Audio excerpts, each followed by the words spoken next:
Bonjour à toutes et à tous, on se retrouve pour une nouvelle vidéo aujourd'hui avec des étudiants en prépa ECE. Vous pouvez vous présenter les gars. Eh bien, bonjour Kellen, moi je m'appelle Thibaut Herrol et je suis en prépa ECE à Blaise Pascal.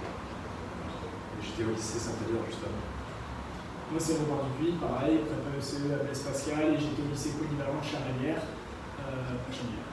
Et quels étaient vos résultats en terminale, au lycée, pour nous donner un ordre d'idée dans les matières de la ECE finalement? Ok, alors dans les matières de CE, en soi j'étais un bon élève en terminale mais j'étais pas non plus excellent. J'étais très bon en maths, dans les autres matières c'était un peu plus nuancé. En langue j'étais un peu plus faiblard, notamment en allemand, et ça se retranche encore aujourd'hui. En allemand j'avais vers 11, donc je ne méritais pas du tout ça. En anglais j'ai 11, mais là par contre ça reflétait vraiment mon bas niveau. En SES j'avais entre 15 et 16, je ne sais plus exactement, donc ça passe. En philosophie j'étais à 15 aussi, voilà. Et en maths j'étais à 18 à l'année. Voilà. Moi j'étais sur l'année à peu près au niveau de la moyenne générale aux alentours de 15, c'était entre 14,5 et 15,5 quoi. Après ça dépendait,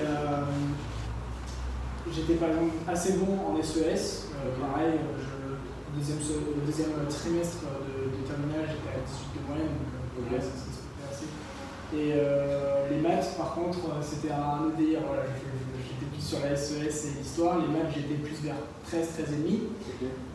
L'histoire pareil aux alentours des 14-15. Et puis les langues je me débrouillais pas mal et c'est là qu'il y a eu un sacré fossé par rapport à la prépa, parce qu'en langue j'étais en anglais à 17 et en italien à 15-16 quoi. Ok. J'ai oublié, dans l'histoire j'étais aussi un peu faiblard, j'avais à peu près 13 aussi. Ok.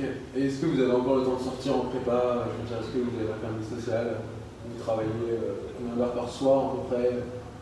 Alors du coup c'est là où il y a une grande divergence entre nous, puisque moi je suis pas vraiment du genre à beaucoup travailler, au moins autant qu'il le faille en prépa. Sinon tous les soirs c'est vraiment une moyenne, il y a des fois il y a des soirs où je ne pas du tout parce que j'ai rien dans le lendemain.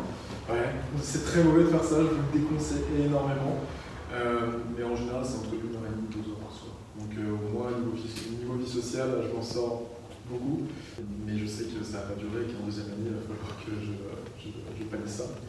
Et non, mais sinon en première année, on peut encore vivre. Après, il faut se dire qu'on en prépa et que des fois il faut se faire des sacrifices. Ok.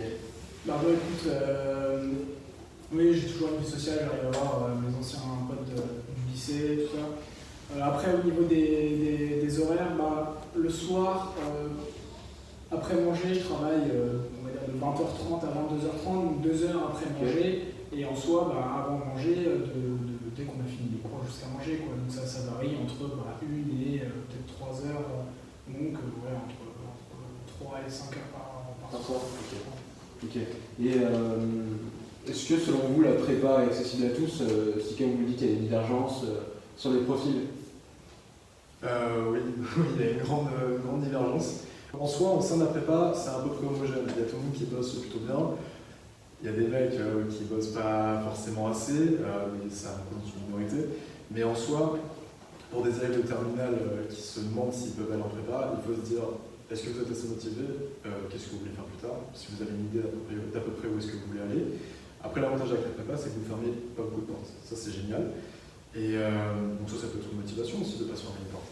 Nos capacités de travail, ça c'est super important, les capacités de travail, parce qu'en soi, on peut être un élève moyen en terminale et avoir une grande capacité de travail et pouvoir surmonter toutes ces difficultés et pouvoir réussir en prépa. Après, par contre, si on a des difficultés en terminale, vraiment de grosses difficultés, par exemple en maths, ça va être compliqué pour remonter. Mais bon, rien n'est impossible, vraiment tout dépend de votre travail. Et l'inverse, c'est possible aussi quand on a beaucoup de facilité en terminale et qu'on s'en sort pas trop mal. Oui, après, en prépa, c'est vrai qu'on est beaucoup plus épanoui. C'est d'ailleurs mon cas, j'avais des facilités en maths. Et c'est ce qui permet de moins bosser que les autres, mais c'est une énorme erreur, justement j'ai utilisé cette force pour bosser autant qu'eux en fait, et du coup avoir des meilleurs résultats, mais au final, voilà. Écoute, par rapport à ta question, j'ai pas grand chose à rajouter sur ce qu'il disait, mais voilà, comme tu disais, ta question c'était est-ce que c'est accessible à tous?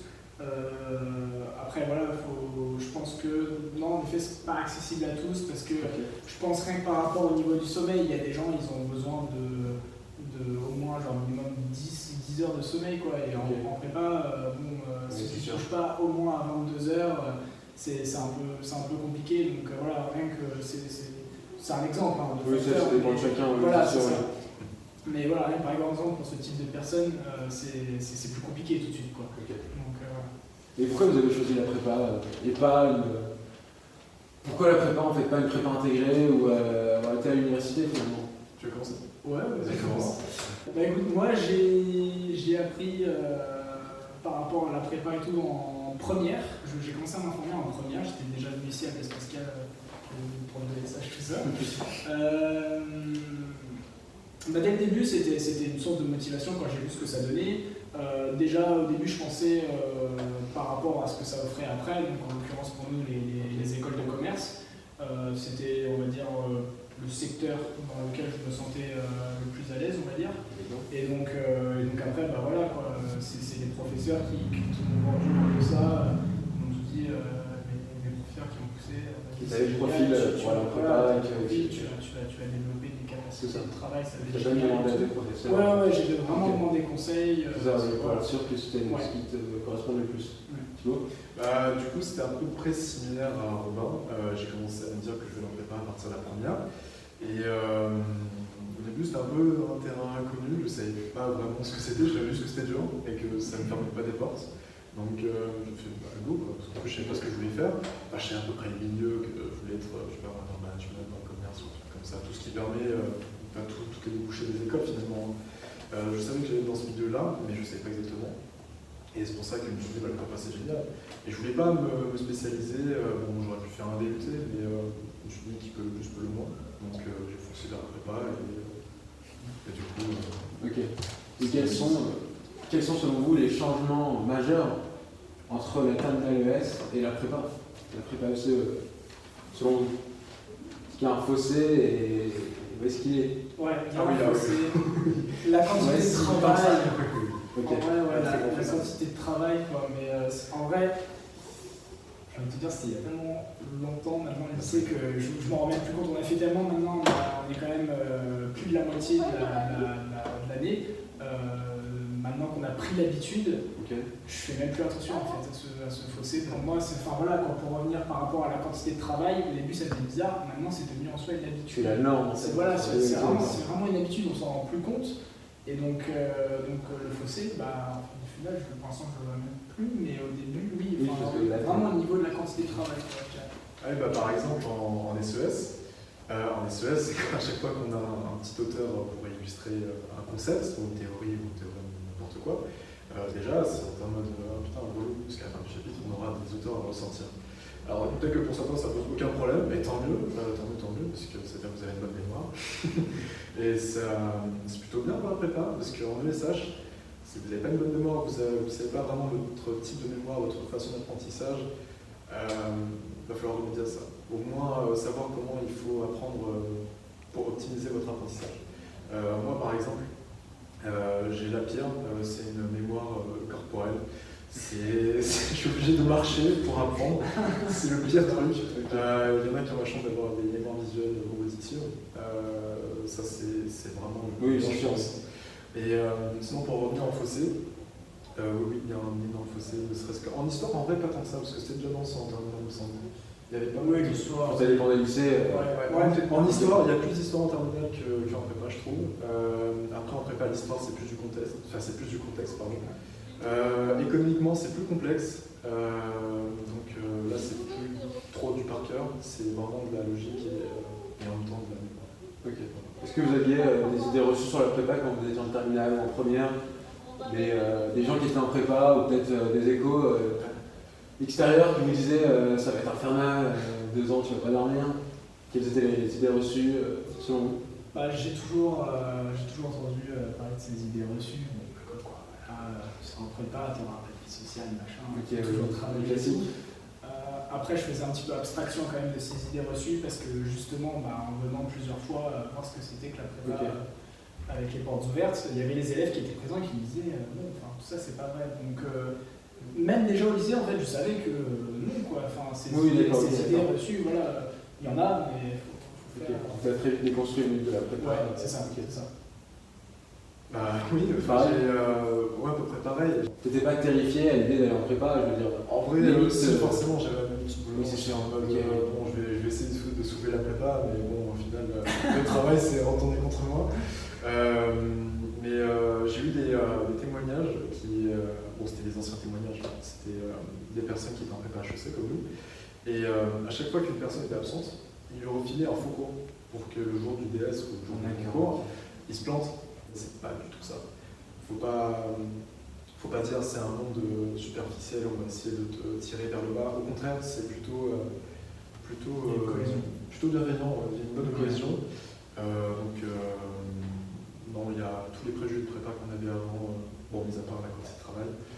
C'est sûr, oui, ça c'est effondré rapidement. c'est propre à la prépa en soi. Oui. Et est-ce qu'il y a un esprit de compétition selon vous, dans votre classe et même en général? Parce que je sais que dans notre classe, bon, bah, il n'y a pas d'esprit de compétition réel, mais c'est une compétition qui est positive parce que tout le monde se tire vers le haut et puis on s'entraide, donc il n'y a pas d'esprit de compétition en soi. C'est ça. Mais ça fait plaisir quand même d'avoir une meilleure note que son pote de temps en temps parce que. Mais ça fait plaisir. Voilà, on va pas se cacher. Ça flatte un peu l'ego, forcément. C'est éphémère, c'est pas quelque chose qu'on va traîner toute l'année. Juste cliquer sur 2 idées de c'est plutôt une progression, voilà. On voit de où on est parti. Ok. Et qu'est-ce que vous pensez des profs de prépa? Ils sont géniaux en vrai. C'est excellent. Tu les reconnais, quoi, les profs agrégés. Je veux dire. Et puis aussi le fait qu'on a plus de contact avec les profs et on peut leur envoyer des messages. Je sais qu'une prof de maths, bon, je sais pas si je suis un cas particulier, mais pendant les vacances, la première semaine, je lui ai envoyé des mails tous les jours. Je lui ai envoyé des mails, j'avais fini un exo à minuit, je lui ai envoyé un mail à minuit, il m'a répondu à minuit 30. Donc tu vois, on peut vraiment communiquer. Il y a ce rapprochement qui est réel et ce lien qui se crée avec des profs qui est extraordinaire, même fabuleux. C'est ça. Ouais, c'est exactement le même cas pour nous. C'est ça. Notre prof de maths qui est malade en ce moment, ça fait depuis le début de la semaine. Okay. On a voulu lui poser des questions, il n'y a pas de problème, il est au taquet, il va répondre à toutes les questions. Bon, après, forcément, c'est pas du SMS, c'est par mail, du coup, il répond pas forcément. Oui, bien sûr. Mais il répond sûrement dans la journée. Donc, on est vraiment très bien accompagnés. Les profs nuls en prépa, ils sont très rares. Ils sont très rares. Oui. Je pense pas, je pense que c'est même un critère de sélection chez les professeurs. Il faut être agrégé, il faut avoir fait l'ENS, etc. Ils savent qu'ils auront quand même des élèves qui sont assez instruits, et donc qu'il va falloir un certain nombre de compétences pour instruire encore plus ces élèves. C'est ça. Ok, et donc, à l'issue des 2 ans de prépa, est-ce que vous avez déjà une idée des écoles que vous visez en fonction de votre projet professionnel? Pas trop, vous savez pas encore. Alors moi, en vrai, je dirais pas du tout encore, c'est un petit peu tôt, je me renseigne par rapport au programme, au niveau des écoles et tout.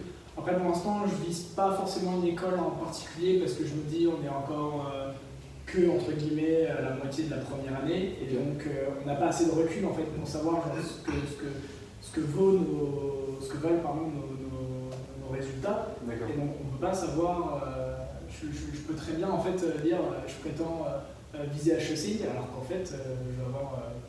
je vais pas faire de discrimination dans l'école en fait, mais voilà quoi, tu vois, on ne peut pas prétendre ceci alors que bah non en fait. Voilà, donc pour l'instant je vise rien. Et tu verras au fil de la première année, de la deuxième année. Thibaut? Non, c'est pareil, je vise pas forcément une école en particulier. Après forcément quand on rentre en prépa, c'était mon cas, on peut être très motivé et dire ouais, je vais acheter direct, je vais tout défoncer, tout ça. Bon, dans mon cas, j'espère que ça va pas se reproduire chez vous, vous ne ferez pas la même erreur, ça serait bête. Parce qu'au début de la prépa en fait c'est plutôt... c'est pas trop un rythme trop soutenu encore. On peut se permettre de faire des soirées le week-end. Le premier mois je pense. Oui, le premier mois. Le premier mois c'est après, c'est ça. C'est le premier mois où ça... Un peu pour nous mettre dans le bain. Moi je pense que c'est ça qui va les piéger en fait, parce que du coup tu dis bah en fait le prépa c'est pas si différent qu'un terminal, genre on m'a dit terminal plus et tout. Et après il y a la période avant Noël qui arrive. Et après il y a la période. C'est ça le rythme là, vraiment. Et c'est là où j'ai commencé à revoir mes ambitions à la baisse. Alors pas à la baisse, je détermine une école en particulier, hein. C'est que vu ma capacité de travail, je sais très bien que je ne pourrais pas intégrer pareil. Donc en soi j'ai pas d'école précise. Peut-être que ça évoluera au final. Après j'aurais peut-être de la chance et genre de concours, j'aurais un peu de sujets que j'aurais préparé. Oui. C'est le facteur chance, il est prépondérant en fait aussi. Ok, moi merci les gars, merci pour votre témoignage. Et bien pas de problème, c'était cool. Et j'espère que ce témoignage vous aura servi et je vous dis à bientôt dans une prochaine vidéo.